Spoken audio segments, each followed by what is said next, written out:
সুন্নাত নয় শুধু পাগড়ি মাথায় দেয়া, আর সুন্নাত হলো অন্যায় বাধা দেয়া। দিস ইজ ঈমান, এইটারে বলে ঈমান। আর আমরা কত সহজ ঈমানদার, তাই না? কত সহজ ঈমানদার আমরা। এখন একটা মাজার করে নিলে বাস, আর ধরে কে? মাজার খুলে বসে আছি, আমি পাক্কা ঈমানদার। এখন বাংলাদেশে অনেক এরকম মাজার পাবেন যেখানে জান্নাত কিনতে পাওয়া যায়। হাস্যকর না? আপনি একটা গরু দিয়ে আসবেন, জান্নাত কিনে ফেলবেন বলে। তারপরে এখন বাংলাদেশে এরকম অনেক মাওলানাও আছে যারা অনেক ভালো ভালো মানুষকে দুনিয়াতে থাকতে জাহান্নামে পাঠিয়ে দেয়। সব কথা বললে আপনার ঈমানটা কি বলে? আপনি আজকে যে নামাজি, আপনি যে নিজেদেরকে ঈমানদার বলেন, আপনি কি রাসূলের সাহাবীদের জীবনী পড়েন নাই? আপনি কি আল্লাহ রাসূলের জীবনী পড়েন নাই? আল্লাহ রাসূল তিনি হিজরত করেছেন, আল্লাহ রাসূল তিনি মদিনা মক্কার মধ্যে যখন নামাজ পড়েছেন, মাথার উপরে উঠে ভুঁড়ি চাপিয়ে দেওয়া হয়েছে, আল্লাহ রাসূল কষ্ট সহ্য করেছেন। আর আপনি আজকে শুধু হালুয়া খাওয়া হুজুর, হালুয়া খাওয়া ঈমানদার। সবাই বলে তারা হালুয়া রুটি নিয়ে মারামারি করেন, আর আপনি নিজেকে বলছেন আপনি ঈমানদার। এটা তো ঈমান নয়। রাসূলের জীবনে আপনি কি পড়েছেন, কি পেয়েছেন? আল্লাহ রাসূল শুধুমাত্র দাওয়াতে তাবলীগই করেন নাই, বরং তিনি রাষ্ট্র পরিচালনা করেছেন। চিল্লা বলেন ঠিক কিনা? যে ঈমান প্রয়োজনে জ্বলে ওঠে না, যে ঈমান সত্য ন্যায়ের কথা বলে না, যে ঈমান বাস্তবে নাই, যে ঈমান অন্তরে নাই, মুখে শুধু থাকা বলি, কি করে তারে বলো ঈমান বলি, কি করে তারে বলো ঈমান বলি, কি করে তারে বলো ঈমান বলি। যে ঈমান দিন কায়েমের আন্দোলনের ধার ধারে না, যে ঈমান লেবাসদারি কোরআন হাদিস তাও পড়ে না, যে ঈমান হাজার নামে বাজার করে ফুলুস কামায়, যে ঈমান শিরকিয়াতের আমল করে ভীত না হয়, যে ঈমান বাস্তবে নাই, যে ঈমান অন্তরে নাই, মুখে শুধু কথা বলি, কি করে তারে বলো ঈমান বলি।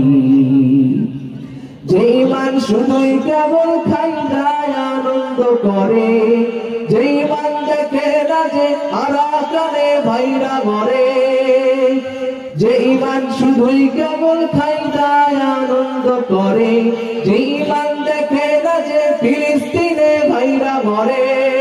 ঠিক না? ফিলিস্তিনে আজকে মুসলিমদেরকে হত্যা করা হচ্ছে না? আজকে অনেক মানুষ প্রতিবাদ করে নাই, তাদের কাছে ওগুলো দেখার সময় নাই। যে ঈমান ময়দানে নাই, যে ঈমান বাস্তবে নাই, মুখে শুধু কথা বলি, কি করে তারে বলো ঈমান বলি। আজকে এরকম ঈমানদার সমাজে আছে না নাই? হক কথাগুলো বলে না, রাসূলের নরম নরম সুন্নাত গুলো মানে, গরম সুন্নাত গুলো মানে না।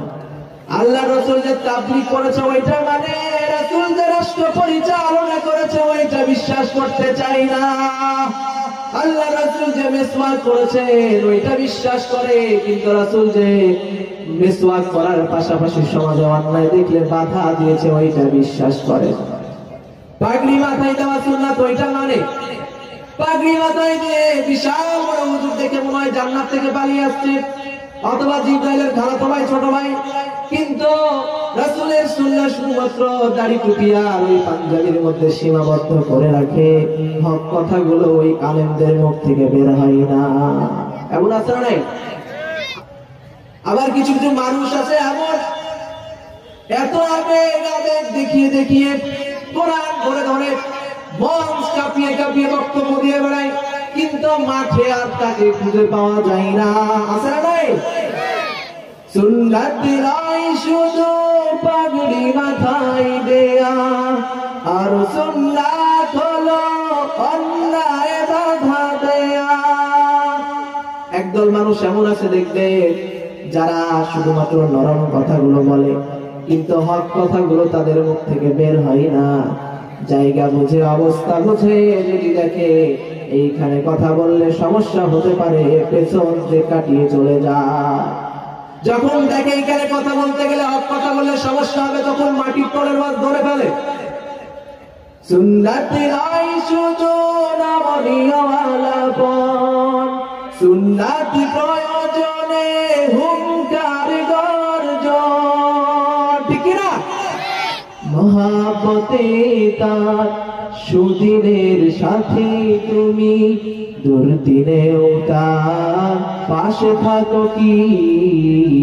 সুন্নতি নয় শুধু দাওয়াতের মেহমান, সুন্নতি নয় শুধু খাওয়া শেষে মধুপান, আরো কিছু সুন্নাত আছে তুমি জানো কি?